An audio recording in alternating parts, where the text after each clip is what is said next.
සාදු කියන කවුරුත් සමන්ත චක්කවාලේසු අත්‍රා ගච්ඡන්තු දේවතා සද්දම්මං මුනි රාජස්ස සුනන්තු සග්ග මොක්ඛදං ධම්මසවන කාලෝ අයං බදන්තා ධම්මසවන කාලෝ අයං බදන්තා ධම්මසවන කාලෝ අයං බදන්තා නමෝ තස්ස භගවතු වරහතු සම්මා සම්බුද්දස්ස නමෝ තස්ස භගවතු වරහතු සම්මා සම්බුද්දස්ස නමෝ තස්ස භගවතු වරහතු සම්මා සම්බුද්දස්ස සාදු කියන කවුරු වාසනාවන්ත පින්වතුනි අද මේ පින්වත් හැම දිනාම ධර්ම දානමේ මහා පින්කමක් සිදු කරගන්න සූදානමින් එකතු වෙච්ච පිරිසක්. පින්වතුනි, මේ මිය පරලොව ගිය සියලු ඥාතීනුත් මේ පින් අනුමෝදන් වෙලා සසර දුකින් අත මිදේවා කියන චේතනාව ඇති කරගෙන ධර්මයේ ශ්‍රවණය කරන්න අපි සූදානම් වෙමු. බණ අහනකොට පළවෙනිම දේ තමයි හොඳට අහන්න ඕනේ. ඒ අහන දේ තමන් තුළ ධාරණය කරගන්න දක්ෂ වෙන්නට ඕන. සුනාත ධාරේත සුනාත හොඳට අහන්න කියන. ඒ බණ අහනකොට බාහිර කිසිම දෙයකට හිත යොමු කරන්නේ නැතුව ඕහිත සෝතෝ ධම්මං සුනාති කියන. හොඳට දේශනාවෙම හිත පිහිටවාගෙන බණ අහන්න දක්ෂ වෙන්නට ඕන. ධාරේත අහන ධර්මයේ ධාරණය කරගන්න. මතක තියාගන්න. චරාත ඒ ධර්මයේ තුල හැසිරෙනවා. අන්න එතකොටයි අපිට මේ ධර්මයේ ප්‍රතිඵලයක් ප්‍රයෝජනයක් ගන්න පුළුවන්කම තියෙන්නේ. පින්වතුනි, අපි මේ ජීවත් වෙන මේ කාලේ දැන් මේ අද මේ අපි ජීවත් වෙන මේ කාලේ ගත්තොත් ධර්මයේ දියුණු කරන්න අමාරුම යුගයක අපි මේ ඉන්නේ. මේ යුගේ හරිම අමාරුයි. හැබැයි අපිට අමාරුයි කියලා විකල්පයක් නැහැ. අපිට අමාරුයි කියලා වෙන විකල්පයක් නැහැ. ඒ නිසා බුදුරජාණන් වහන්සේ පෙන්නවා හිස ගිනි ගත්ත කෙනෙක් ගින්න නිවන්න මහන්සි වෙනවා වගේ.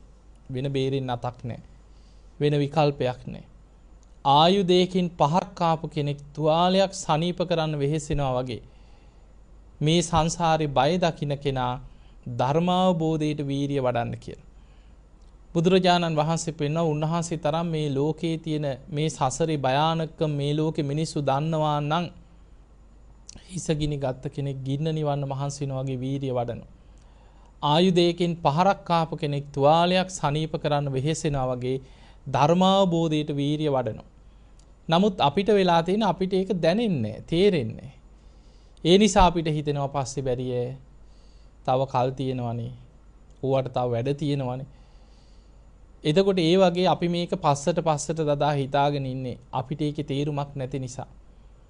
කවුරු හරි ධර්මයේ හැසිරෙනවා නම් ඒත් අපි ඔයා දැම්මම ඌව මේ වයසට ගිහින් කරන ඒවා කියන්නේ නැද්ද එහෙම? මේ ධර්මයේ හැසිරෙන කාලයක්ද මේ කාලා බීලා ඉන්නේ නැතුව කියලා අපි එහෙමයි හිතන්නේ.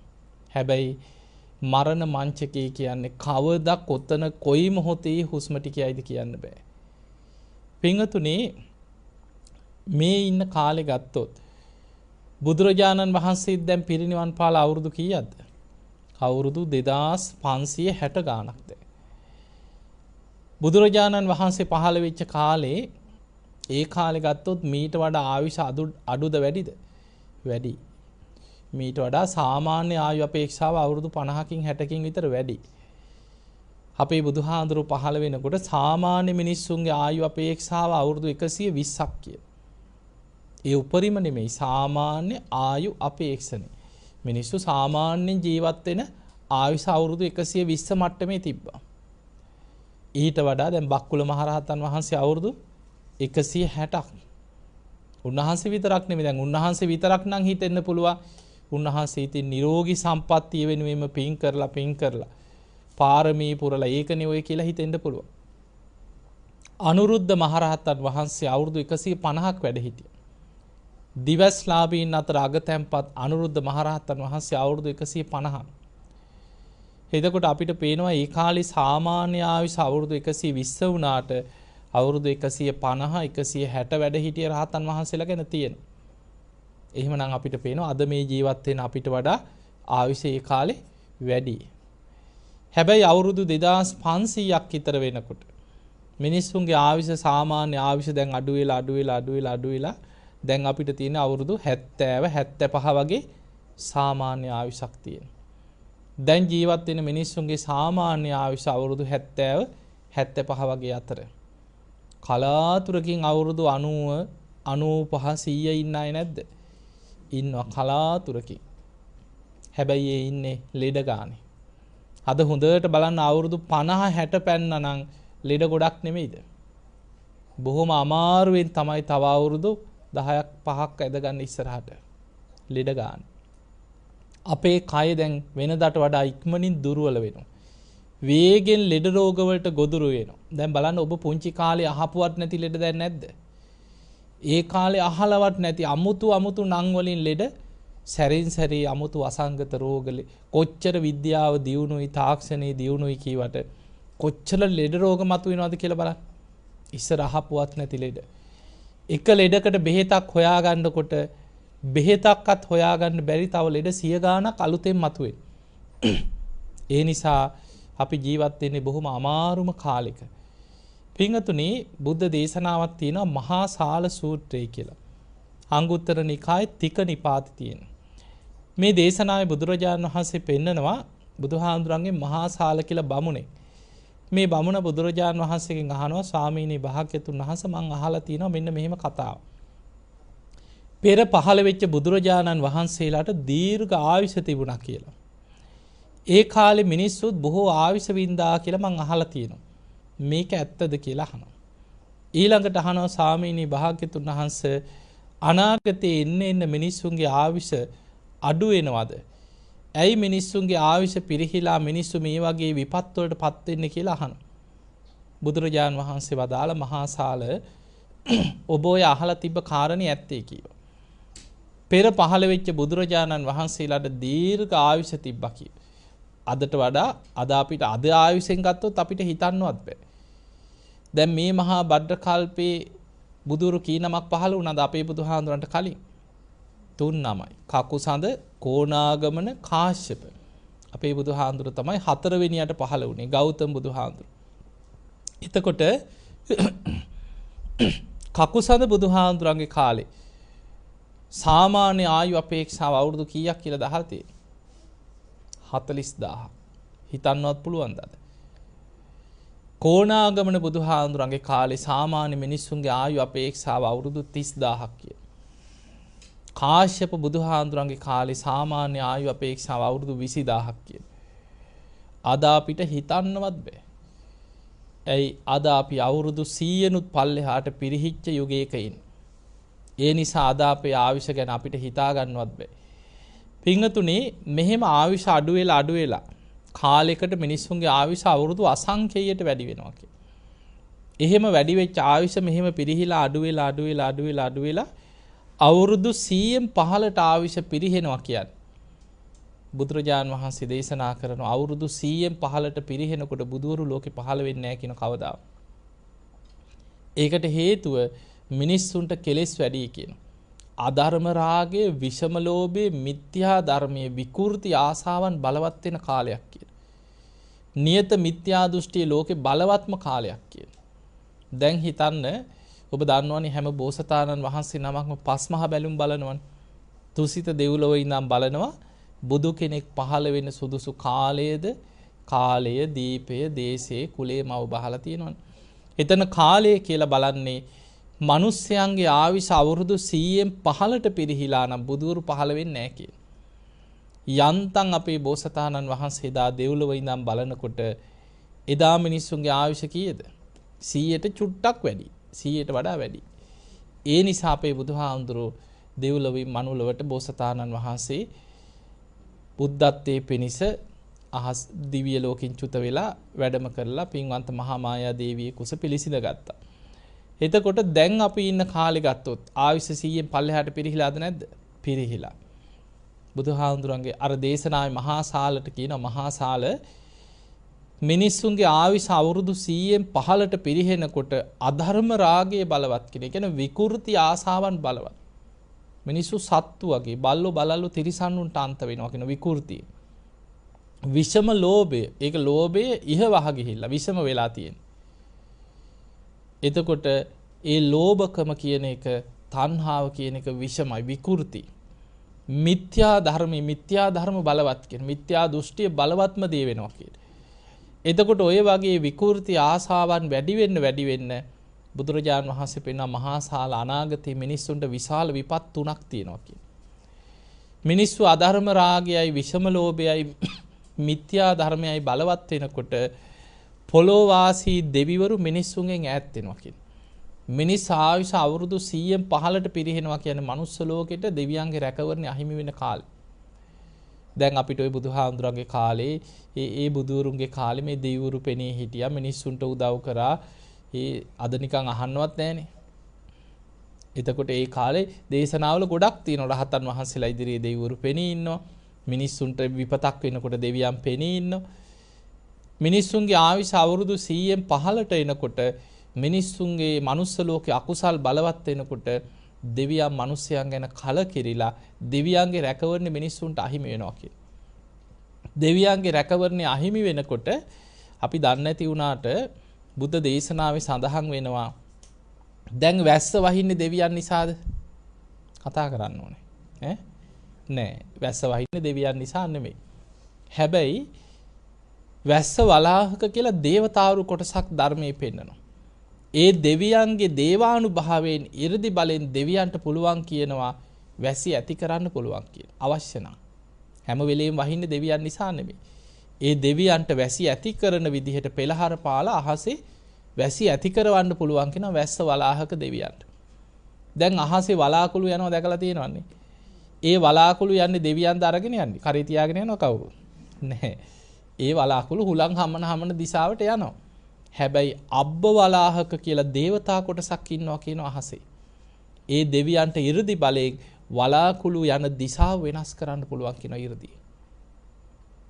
පරිසරයේ සීතල ඇති වෙනවා. උණුසුම ඇති වෙනවා. ඒක දෙවියන් කරනවා නෙමෙයි. ඒක ස්වභාවික දෙයක්. හැබැයි සීත වලාහක, උණ්ණ වලාහක කියලා දේවතා කොටස් දෙකක් ගැන තියෙනවා. සීත වලාහක දෙවියන්ට පරිසරයේ සීතලක් ඇති කරවන්න පුළුවන් කියන. උණ්ණ වලාහක දෙවියන්ට පරිසරයේ උණුසුම ඇති කරවන්න පුළුවන් කියන. එහෙමනම් අපිට පේනවා මේක ස්වභාවිකව වෙන දෙයට බලපෑම් කරන්න පුළුවන් 이르දි බල සම්පන්න දේවතාවරු ඉන්නවා. බුදුහාමුදුරුවෝ පෙන්නා මහණෙනි මිනිස්සු ගුණධර්ම පුරනකොට සිල්වත් වෙනකොට ධාර්මිෂ්ඨව ජීවත් වෙනකොට ඒ දෙවිවරු ස්වභාව ධර්මයේ පාලනය කළ මිනිස්සුන්ගේ යහපතට උපකාර කරනවා කියලා. ඒකනේ ඉස්සර මිනිස්සු වැසි පිරිත කී දෙවියන්ට ආරාධනා කළා පිරිත් කියලා නිසි කලට වැසි ලබා දෙන්න කියලා දෙවියන් පිහිට වුණා. බුදුරජාන් වහන්සේ පින්න අනාගතයේ මිනිස්සු අධර්ම රාගයෙන් විෂම ලෝභයෙන් මිත්‍යා ධර්මයෙන් බලවත් වෙනකොට කොච්චර ස්වභාවිකව වැහැලා ගම් වතුර ගලලා නැත්තට නැති වුණත් දෙවිවරු නෙමෙයි කියන බලන්නේ හැරිලා. දෙවියන්ගේ පාඩුවේ ඉන්නවා. වෙන විපත වෙන්න ඇරලා දෙවියන් අහක බලනවා කියන. සුලිසුලඟක් ඇවිල්ලා විශාල විනාශයක් වෙලා ගියත් දෙවියන් ඒකට බලපෑම් කරන්නේ නැහැ කියන. වෙන විනාශ වෙන්න අරිනවා කියන. භූමි කම්පාවක් වෙනවා. පරිසරයේ උෂ්ණත්වය වැඩි වෙනවා. විශාල විපත් වෙනවා. දෙවියන් නෙමෙයි කියන පිහිට වෙන්නේ. ඒ නිසා දෙවියන්ගේ රැකවරණය අහිමි වීම තුළ අනාගත ලෝකේ විශාල ස්වභාවික විපත් වෙලා මිනිස්සු 100,000 ගණන් ලක්ෂ ගණන් මිය යනවා කියලා මහා සාල සූත්‍රයේ බුදුහාඳුරෝ පෙන්නු. ඔය එකක්. දෙවැනි එක බුදුරජාන් වහන්සේ වදාළ මහා සාල අනාගතේ මිනිස්සු අධර්ම රාගයෙන් විෂම ලෝභයෙන් මිත්‍යා ධර්මයෙන් අකුසලයෙන් බලවත් වෙනකොට දෙවියන්ගේ රැකවරණ මිනිස්සුන්ට අහිමි වෙලා දෙවියන් මිනිස්සුන්ගෙන් ඈත් වෙනවා කියන. එතකොට සැඩ යක්ෂයන් මිනිසුන් අතරට යකුන් මුදා හරිනවා කියන. මේක දේශනාවේ තියෙන ඔබ බලන්න අංගුත්තර නිකායේ තික නිපාතේ තියෙන. මහා සාල කියන සූත්‍රය. ඒ දේශනාවේ පෙන්නනවා මිනිස්සු ගුණ ධර්මයෙන් ඈත් වෙනකොට දෙවියන්ගේ රැකවරණය අහිමි වෙනවා. වෛශ්‍රවණ දෙවියන් තමයි යක්කු පාලනය කරන නායක සෙන්පති දේවතා. වෛශ්‍රවණ දෙවියන්ගේ අනෙන් නපුරු දරුණු යක්කුන් තෙරුවන් සරණ ගිය උපාසක උපාසිකාවන්ට හිරිහැර කරන්න එපා කියලා දෙවියන්ව බන්ධනය කරලා තියෙනවා. ඒක නිකන් මේ චිත්ත බන්ධනයක් ගැන තියෙන. දෙවියන්ව බන්ධනය කරලා දෙවියන්ව ආරක්ෂා කරගෙන ඉන්නවා මිනිස්යන්ට හිරිහැරයක් නොවන විදිහට. හැබැයි මිනිස්සු අධර්ම රාගයේ විෂම ලෝභයේ මිත්‍යා ධර්මයේ බලවත් වෙනකොට සැඩ යක්ෂයන් අර වයිස් දෙවිවරු අහක බලනකොට සැඩ යක්ෂයන් මිනිසුන් අතරට යකුන් මුදා හරිනවා කියන. මහා දරුණු අමනුෂ්‍යෝ ගම් නගර නියංගන් වල අරක් ගන්නවා කියන අනාගතේ. බුදුහාඳුර පෙන්වනවා මිනිස් ආයුෂ අවුරුදු 100න් 15ට පිරිහෙන්න අමනුස්ස විපත් වලින් 100,000 ගණන් ලක්ෂ ගණන් මිනිස්සු මැරෙනවා කියලා. මේ ඊයේ පෙරේද දරුවෝ දෙන්නෙක් ආව ඇවිල්ලා කියන අවුරුදු 78යි අම්මට. දැන් ඇඳේ ගැට ගහලා කිව්වා තියෙන්නේ. 4-5 සැරයක් අහුවෙච්ච ආයුධයක් අහුවුනොත් බෝතලයක් අහුවුනොත් අතපයට ඇනගෙන තුවාල කරගන්නවා. ඒ මොකටද? ගලන ලේ ටික කට තියාගෙන බොනවා කියෝ. බෝතලයක් තිබ්බලු බෝතලේ ගහලා ඉවරලා ඇඳට බෝතලෙන් ඇනගත්තා කිය තමන්ගේ මතට. ඇනගෙන කට තියාගෙන ගලන ලේ ටික බොනවලු. තමන්ගේම ලේ ටික. එතකොට පිහියක්වත් මොකවත් තියන්න බෑ කිව්ව හැම වෙලෙම එක්ක අත කපාගෙන කට තියාගෙන උරාගෙන බොනවලු. පේනවනේ භයානකම. ඒ දරුවෝ කියනවා හාමුදුරනේ ඉල්ලන්නේම වතුර එකක් දුන්නත් වීසි කරනවලු. ඕවා එපා මට ලේ දීපන් කියනවලු. දැන් බලන්න මනුස්ස ජීවිතේ අවුරුදු 70 75 වෙනකොට දරුණු අමනුෂ්‍යයන්ට ගොදුරු වෙන හැටි. ඒ නිසා ධර්මයක් නැතුව ජීවත් වුණොත් මේ අපි ජීවත් වෙන යුගයේ අමාරුයි. විපතේ වැටෙන්න තියෙන ඉඩකඩ වැඩි. මොකද දෙවියන්ගේ රැකවරණය අහිමි වෙච්ච ලෝකයක්. එවැනි පරිසරයක් තුල ධර්මයෙන් තමයි යන්තම් හරි රැකිලා ඉන්නවනම් රැකෙන්න තියෙන්නේ. ඒ නිසා බුදුරජාණන් වහන්සේ පෙන්වුවා මහා සාල අනාගතේ අමනුස්ස විපත් වැඩි වෙනවා. තුන්වෙනි කාරණේ මහා සාලට පෙන්වනවා මහා සාල අනාගතේ මිනිස්සු අධර්ම රාගයෙන් විෂම ලෝභයෙන් මිත්‍යා ධර්මයෙන් බලවත් වෙලා එකිනෙකා අවියාවිද තනාගෙන ගම් නගර නියංගන් ජනපද එක එකට බෙදෙනවා කියලා. කණ්ඩායම් බෙදිලා යනවා. ඒ බෙදෙන්නේ ආයුධ අරගෙන.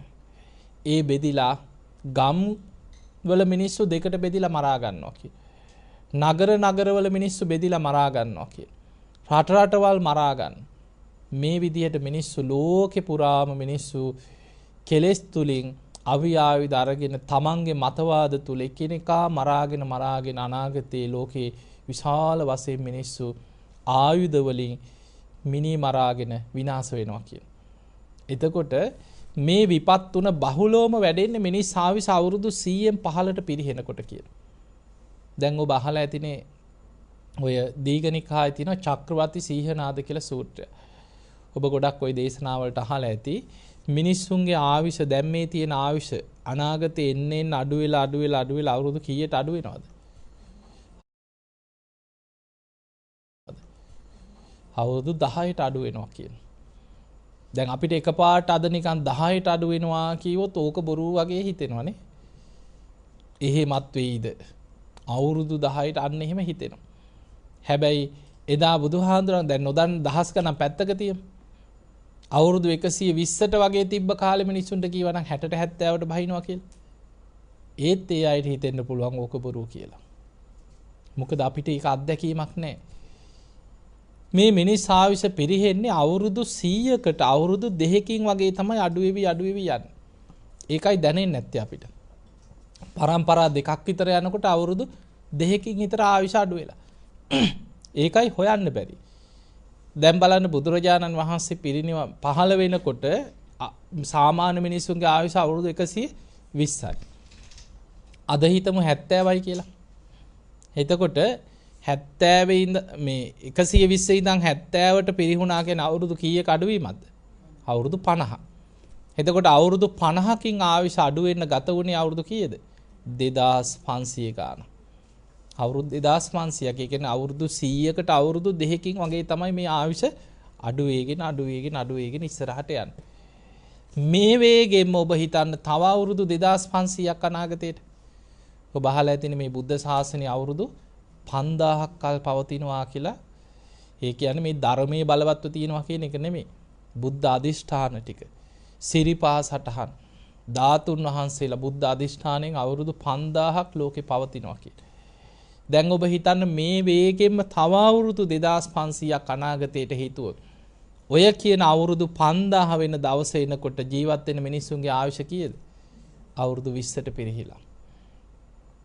බුද්ධ දේශනාවේ තියෙනවා බුදුරජාන් වහන්සේ පිරිනිවන් පාල අවුරුදු 5000ක් වෙන වෙසක් පුන් පොහෝ දවසේ සියලු ධාතුන් වහන්සේලා එකට එකතු වෙලා බුදුරුවක් මැවිලා අහසේ පෙළහර පාලා ධාතු පරිනිර්වාණි සිද්ධ වෙනවා. ධාතුන් වහන්සේලා පිරිනිවන් පානවා. ඊළඟට සිරිපා සටහන් ලෝකෙන් මැකෙනවා කියන. සියලු සිරිපා සටහන් ලෝකෙන් මැකිලා යනවා. දැන් බුද්ධ අධිෂ්ඨානින් පිහිටවපු සිරිපා සටහන් තියෙනවනේ. ලංකාවේ සිරිපා සටහන් දෙකක් ගැන තියෙනවා. හැබැයි අපිට වන්දනා කරන්න හරි අන්තං හරි ය아가න්න පුළුවන් සමන්ත කූට පාර්වතී සුමන සමන් දෙවියන්ගේ ආරාධනෙන් පිහිටවපු සිරිපා සටහන විතරයි. ඒ සිරිපා සටහන පිහිටවන්න පෙර බුදුහාමුදුරුවෝ කැලණියට වැඩම කරපු ගමන්ම ඉස්සල්ලාම සිරිපා සටහනක් පිහිටෙවුවා කැලණි ගඟෙන් පැන් පහසු වෙලා. ඒ කොහෙද? කැලණි ගඟේ රළේ මුවාවන තැන ගම් පතුලේ පිහිටෙව්වා කියලා තියෙනවා. නාගලෝකේ නාගයන්ගේ ආරාධනයේ මත නාගයෝ ආරාධනා කරන අනේ ස්වාමීනි අපිට වන්දනා කරන්න උතුම් සිරිපා සටහනක් පිහිටවන්න. බුදුරජාණන් වහන්සේ කැලණි ගඟෙන් පැන් පහසු වෙලා ගොඩට වැඩම කරපු වෙලාවේ ගම් පතුලේ රළේ මුවාවන තැන සිරිපා සටහනක් පිහිටෙව්වා කියන. ඒක අපිට වදින්න නෙමෙයි. නාගලෝකේ නාගයන්ගේ ආරාධනය. ඊට පස්සේ තමයි කැලණියට වැඩම කරලා එතන දහම් දෙසපු වෙලාවේ තමයි සුමන සමන් දෙවියන් ආරාධනා කරන්නේ ස්වාමීනි මම විමාන කරගෙන ඉන්න සමන්ත කෝට පර්වතයේ මුදුනේත් සිරිපා සටහනක් පිහිටවන සේක්වා කියන. එතකොට අපිට පේනවා මේ සිරිපා සටහන් ඉන්දියාවේ තියෙන නර්මදා නදී තීරේ ඊළඟට සත්‍යබද්ද පර්වතයේ මකුලව මක්කම විහාරයේ සිරිපා සටහනක් පිහිටෙවුවා කියලා තියෙනවා. එතකොට ඔය හැමතැනම සිරිපා සටහන් පිහිටවන්නේ අවුරුදු 5000ක් යනතේ මේ දහසක් නිම්වලලු වලින් යුතු චක්‍ර ලක්ෂණයන්ගින් යුක්ත මේ උතුම් සිරිපා සටහන නොමැකී පවතිවා. ඒ මත බුද්ධ අධිෂ්ඨාන පිහිටවනවා අවුරුදු 5000ක් යනතේ නොමැකී පවතිවා. දෙව් මිනිසුන්ගේ වන්දනා ලැබමින් බුදුරජාණන් වහන්සේගේ බුද්ධ අධිෂ්ඨානයේ ආශිර්වාදේ ලෝකයට ලැබේවා කියලා අධිෂ්ඨාන පිහිටවනවා. හැබැයි බුදුහාමුදුරුවෝ පිරිනිවන් පාලා අවුරුදු 5000 යනකොට ඔක්කොම මැකිලා යනවා කියන. එතකොට හිතන්න මේ වේගෙන් මිනිස් ආයුෂ අඩු වෙලා තව අවුරුදු 2500ක් ওই ධාතු පරිනිර්වාණය වෙන කාලේ එනකොට ඉන්නේ මිනිස්සුන්ගේ ආයුෂ අවුරුදු 20ට විතර පිරිහිලා. ඒ 20 ආයුෂත් එතනින් පස්සේ තව අවුරුදු 200ක් 300ක් යනකොට මොකද වෙන්නේ? අඩු වෙලා අවුරුදු 10ට බහිනවා. අවුරුදු 10ට ආයුෂ පිරිහෙනකොට බුදුරජාණන් වහන්සේ බහලා ඇති සත්තු වගේ කියන මිනිස්සු ගැන තියෙන. බුදුහාඳුරු පෙන්නා මහණෙනි මිනිස්සු සත්තුන්ට අන්තයි කියන. මේ මගේ අම්මා නේද, මේ මගේ සහෝදරයා නේද, මේ මගේ දරුවා නේද කියලා එහෙම නෑ කියන මිනිස්සුන්ට සත්තු වගේ කියන. ඊළඟට ද්වේෂේ කොච්චර බලවත්ද කියන්නේ එකිනෙකා ගැන දකින පොඩ්ඩ ඇත්නම් ලේ පිපාසිත ආසාවල් ඇති වෙනවා කියන. ලේ පිපාසයක් ඇති වෙනවා කියන. ඒක බුදුහාඳුරු උපමාවකට පෙන්වන මුව වැද්දෙක් මුවෙක් දැක්කා වගේ කියන. මුව වැද්දා මුවන් මරන්න යන මිනිස්සයාට එක පාට ඇහැට මුවෙක් ගැටුණාට පස්සේ ආයි වටපිට බලන්නේ නැහැ කියනවා. ඇයි වටපිට කොහේ හරි බලපු ගමන් වෙන්නේ මුවා ඇහෙන් ගිලිහෙන්න පුළුවන්. ඒ මුවා දෙසම බලාගෙන ආයි බිම බලන්නෙත් නැහැ මොනවද තියෙන්නේ ඇදගෙන වැටෙයිද කටු පඳුරුද ඕවා බලන්නේ නැහැ. මුවාටම ඉලක්ක කරගෙන මුවා පස්සෙම පන්නනවා කියන මරණකම්. තමන්ට වෙන අනතුරු බලන්නේ නැහැ කියන. මුවාම ඉලක්ක කරගෙන පන්නගෙන යනවා කියන. ඒකට තමයි මෘග සංඥාව කියන්නේ. ඒ වගේ මිනිස්සුන්ට එකිනෙකා දකින්නකොට මුව වැද්දෙක් මුවෙක් දැක්කා වගේ ඒ පුද්ගලයා මරණකම් ඉවසුමක් නැහැ කියන. එහෙම විකෘති ආසාවක් ඇති වෙනවා කියන මිනිස්සුන්ගේ ආයුෂ අවුරුදු 10ට පිරිහෙනකොට. ඒ විකෘති ආසාව ඇති වෙනකොට ලෝකෙ දින 7ක් මහා වර්ෂාවකින් ලෝකයාම වැහැලා මිනිස්සු විකෘති වෙනවා කියන. කෙලෙස් ඇවිස්සලා විකෘති වෙන වැස්සක් එනවා කියන. ඒකට තමයි කියන මුර්ග සංවර්ෂාව කියලා. ඒ වර්ෂාව එන්න කලින් දෙවිවරු මිනිස් වේසෙන් විලාප දීගෙන මනුස්ස වෙස් මවාගෙන කියාගෙන යනවා කියන මිනිස්සු අතර. තව ටික දවසකින් මේ වගේ ලකුණු පහළ වෙනවා. මහා විශාල වර්ෂාවක් ඇදහැරෙනවා දවස් 7ක්. උඹලා කෑම බීම අරගෙන තනියෙන් හැංගෙන්න තැන් හොයාගෙන කැලෑවල් වල ගල් ගුහාවල් වල තනියෙන් හැංගියල්ලා කියලා දේවතාවරු මිනිස් වෙස්ෙන් කියාගෙන යනවා කියලා. හැබැයි බුදුහාඳුරු පෙන්වනවා මහණෙනි ඒ කාලේ ඉන්නේ නියත මිත්‍යා දෘෂ්ටිය බලවත් පිරිසක් කියන. ආයි දෙවියන් මනුස්ස වෙස්ෙන් නෙමෙයි දිව්‍ය ස්වරූපයෙන් පෙනී හිටියත් පිළිගන්න පිරිසක් නෙමෙයි කියන ලෝකේ ඉන්නේ. පින්පව් කර්මඵල විශ්වාස කරන්නේ නැති පිරිසක්. ඔය අතර පෙරපින් තිබ්බ ඊටාම සුළු පිරිසක් මේක ඇත්ත වෙන්නේ නැති කියලා තනියෙන් හැංගෙනවා කියන. බුදුරජාණන් වහන්සේ පෙන්න මේ මෘග සංඥාව කොච්චර බලවත්ද කියන්නේ දෙන්නෙක් එකට හැංගුණොත් එක්කෙනෙකුට අනිත් කෙනා මරණ සිතුවිලි ඇති වෙනවා කියලා. අර දින 7ක් මහා වර්ෂාව වහිනකොට මනස කොච්චර විකෘති වෙනවද කියන්නේ දෙන්නෙක් එකට ගිහිල්ලා අපි යන් කියලා එකට හිතවත්කමෙන් ගිහිල්ලා හැංගුණොත් එක්කෙනෙකුට අනිත් කෙනා දකින්නකොට එයා මරන්න හිතෙනවා කියන. බුදුහාඳුර පෙන්නා මහණෙනි දින 7ක් යනකොට ලෝකෙම ලේ විලක් කියන. එකිනෙකා දකින තැන මරාගෙන ලෝකෙම ලේ විලක් කියන. දවස් 7 අවසන් වෙනකොට මුර්ග සංවර්ෂාව අවසන් වෙනවා. අර හැංගිච්ච මිනිස්සු තනියෙන් කැලෑවල් වලින් හැංගිච්ච තැන් වලින් එළියට එනවා කියලා. ඇවිල්ලා බලනකොට ගම් නගර වලට ගිහිල්ලා බලනකොට හැම තැනම ලේ විලක් කියන. ඒ අය ඊට පස්සේ ඉතුරු වෙච්ච ටික දෙනා තනියෙන් එකතු වෙලා දුක් වෙනවා. අහෝ අපේ ඥාතීන්ට වෙච්ච විපත. අහෝ අපේ සහෝදරවරු ඥාතීන් හිතවතුන්ට වෙච්ච විපත. ඔවුන්ගේ දුස්සීලකම් නිසාම යොවුන් වෙනසුනේ. දැන් අර ඉතුරු වෙච්ච ටික දෙනා තීරණය කරනවා එහෙමනම් අපි අඩුම ගානේ එක ගුණ ධර්මයක් හරි රකිමු. දැන් ඒ වෙනකොට ධර්මයේ නැති කාලයක් අහන්නවත් බුදුහාඳුර පෙන්නවා මහණෙනි මිනිස්සුන්ගේ ආයුෂ පිරිහිලා අවුරුදු 10ට ලං වෙනකොට කුසල් කියපු වචනේවත් අහපු කෙනෙක්වත් ලෝකේ නැහැ කියන. එහෙනම් අනාගතයට තව යන්න ධර්මයේ බැබලිනවා නෙමෙයි ධර්මයේ නැති වෙලාම යනවා. කුසල් කියන වචනේවත් අහපු කෙනෙක්වත් ඒ කාලේ ලෝකේ හොයන්නවත් නැහැ කියන. එතකොට අර ඉතුරු වෙච්ච ටික දෙනා Taman නීතියක් සම්මත කරගන්නවා. ඒ අය හිතනවා අපි එක ගුණ ධර්මයක් රකිමු. අපි ඉස්සෙල්ලා මෙන්න මේ වැරද්ද හදාගමු කියලා එක ගුණ ධර්ම පුරනවා කිය. බුදුරජාණන් වහන්සේ පෙන්වන මහණෙනි ඒ අය ප්‍රාණඝාතයෙන් වළකිනකොට පරම්පරා දෙක තුනක් යනකොට අර අවුරුදු 10ට පිරිහිච්ච ආයුෂ ටික 20ට වැඩෙනවා කියනවා. ඊට පස්සේ 20 ඉඳන් ටික අවුරුදු 40ට ආයි පරම්පරා කීපයක් යනකොට ආයුෂ වැඩෙනවා. ඒ අය ගුණ ධර්ම පුරන්න ටික ආයුෂ වැඩි වෙවි යන කාලයක් ආයි එනවා කියන. එතකොට අපි දැන් ඉන්නේ ආයුෂ වැඩි වෙන කාලෙක නෙමෙයි. අපි දැන් ඉන්නේ මේ ලෝකෙම ආයුෂ එන්න පිරිහිලා මෘග සංඥා පහළ වෙලා සත්ත අන්තක්කල්ප විනාශයකට ලං වෙන තැනක. මේ අන්තක්කල්ප විනාශ වෙන හැටි තියෙන්නේ සත්ත අන්තක්කල්ප විනාශ කියලා. සත්ත කියන්නේ ආයුධ වලට. එකිනෙකා මෘග සංඥා පහළ වෙලා අවි ආයුධ වලින් මරාගෙන විනාශ වෙන ඔතනට තමයි මේ යන්නේ ඉස්සරහට. ඒ නිසා අපිට දැන් ලෝකෙ වෙනස් කරන්න පුළුවන්ද? ඔය බුදුරජාණන් වහන්සේ බුදු ඇසින් දැකලා අනාගතය ගැන දේශනා කරපු දේශනාව. දීඝනිකායේ තියෙන චක්‍රවර්ති සීහනාද සූත්‍රය. අපිට ඕක වෙනස් කරන්න පුළුවන්ද? අපිට ලෝකෙ හදන්න බෑ. ලෝකේ යන රටාව අපිට වෙනස් කරන්න බෑ. ඒක විශ්වයේ යන රටාව. අපිට අමාරුම කාලෙක හරි මිනිස්සුන්ගේ ආයුෂ අවුරුදු 100න් පල්ලෙහාට පිරිහිලා විකෘති සත්තු වගේ ඉන්න මිනිස්සු අතර හරි අපිට පෙරපිනක් තිබ්බා බණපදයක් අහගන්න. අපිට පෙරපිනක් තිබ්බා පතිරූප දේශයක උපදින්න. දැන් හිතන්න අද ලෝකේ කෝටි 700කට එහා මිනිස්සු ඉන්නේ. බණපදයක් අහන්න පිනක් තියෙන කීයෙන් කී දෙනාට? ඔබට ප්‍රශ්න ඇති මේ බණ අහන හැමෝටම ප්‍රශ්න නැද්ද? ජීවිතේ අපි කාටත් ඕන තරම් ප්‍රශ්න තියෙනවා. හැබැයි ලෝකේ වටිනාම දේ අපිට ලැබිලා තියෙනවා.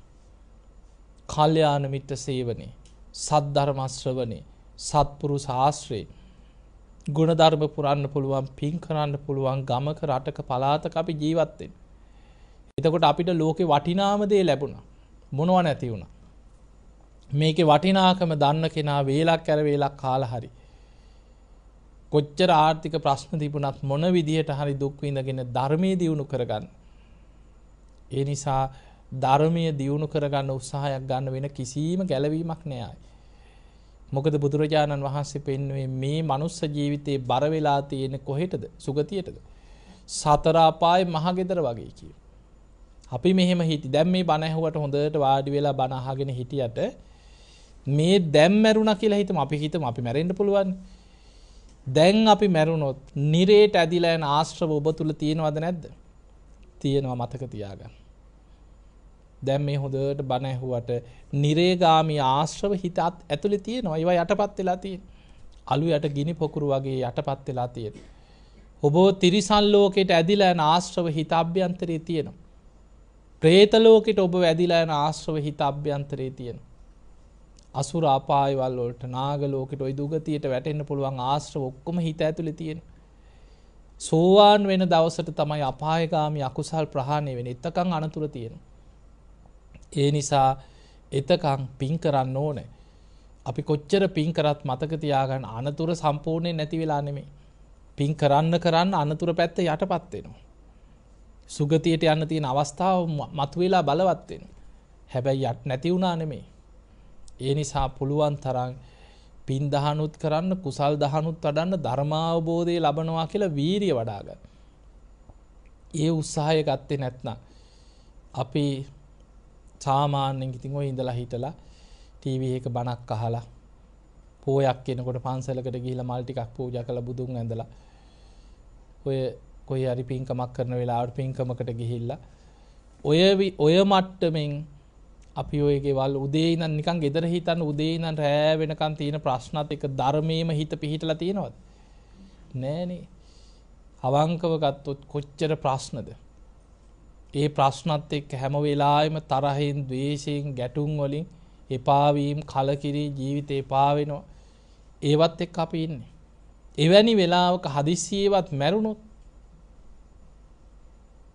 ඒ නිසා හැම වෙලෙම හිතන්න මේ ඉන්න ක්‍රමයට ඉඳලා හදිස්සියවත් මම මැරුණොත් මං කොහේ යයිද? කවුද මාව බේරගන්නේ? කාටවත් බේරගන්න බෑ. නතම් මාතා පිතා කෛරා, අම්මා තාත්තට ඔබ බේරන්න බෑ. අඤ්ඤේ වාපිත ඥාතකා, ඔබේ නෑදෑයන්ට ඥාතීන්ට ඔබ බේරන්නත් බෑ. සම්මා පනීහිතං චිත්තා, තමන් උත්සාහයෙන් වීරියෙන් ධර්මයේ දියුණු කරගත්තොත් සේයසෝනම් තතෝ කරෝ, ධර්මයෙන් ශ්‍රේෂ්ඨත්වයට පත් වෙන එච්චරයි.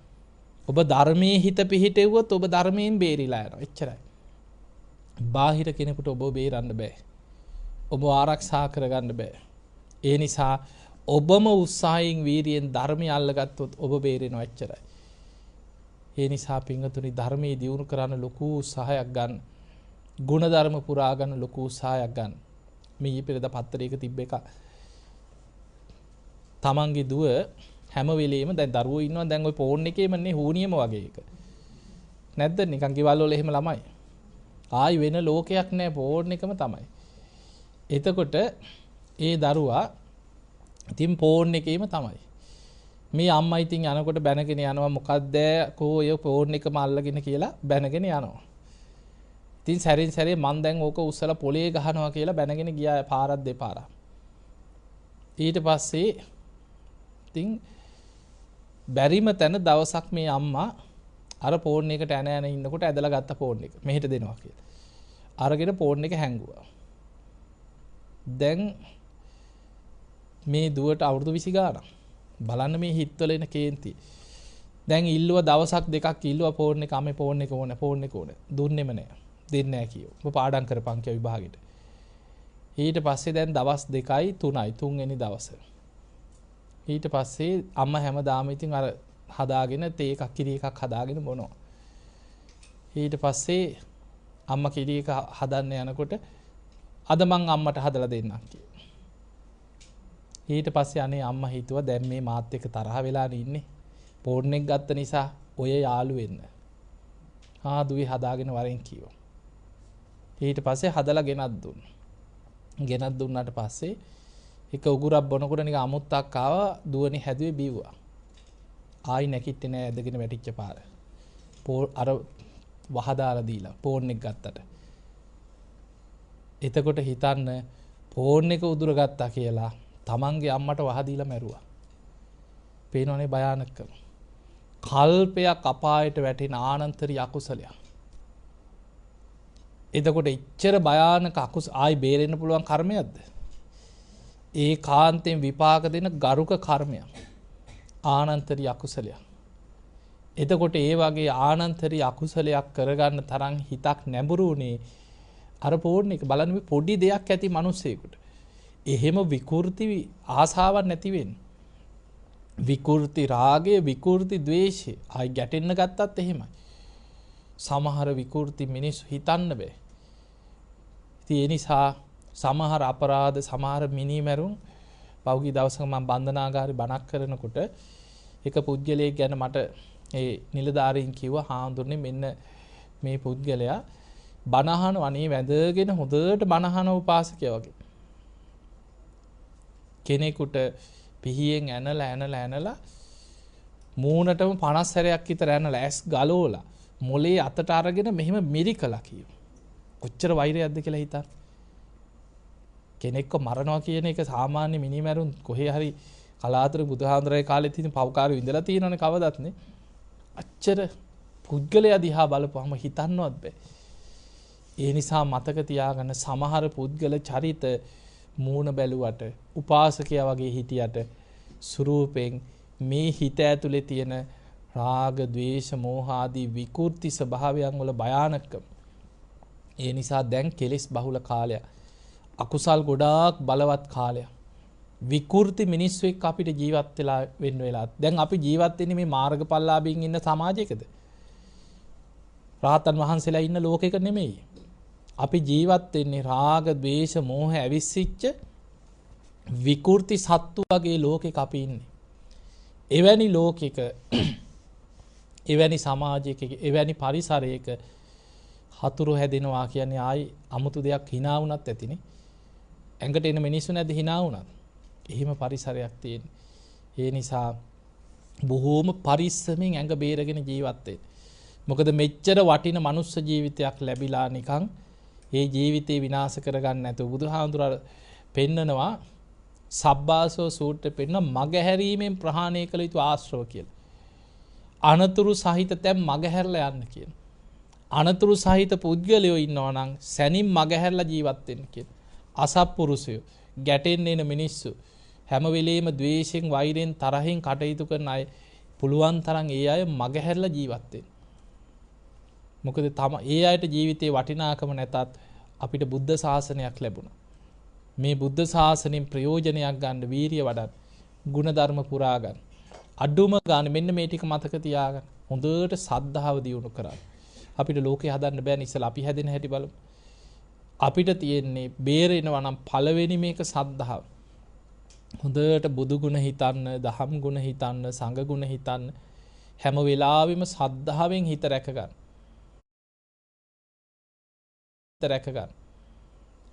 ඒ සද්ධාව කියන්නේ මහා පුදුම දෙයක්. ඒක අපේ නුවණට අහු වෙන්නේ නැහැ. ඇයි ඒ? බුදු ගුණ අචින්ත්‍ය දේවල් අපිට අහු වෙන්නේ නැහැ. ඒක බුද්ධ විෂයක් එච්චරයි. බුදුහාඳුර අපිට තේරුම් ගන්න කැටි කරලා පෙන්නනවා. ওই නවාරාදී බුදු ගුණ වලට කැටි කරලා තියෙන අනන්ත බුදු ගුණ වල තියෙන ආශ්චර්යමත් දේවල්. එක දේශනාවක තියෙනවා බුදු කෙනෙක් තව බුදු කෙනෙක්ගේ බුදු ගුණ කල්ප ගානක් දේශනා කරත් ඒ බුදු ගුණ අවසන් වෙන්නේ නැහැ කියලා. ඒ නිසා බුදු ගුණ අචින්ත්‍යයි. ඒ අචින්ත්‍ය බුදු ගුණ ගැන හිත පහදිනවා කියන්නේ අචින්ත්‍යේසු පසන්නානං විපාකෝ හෝති අචින්ත්‍ය.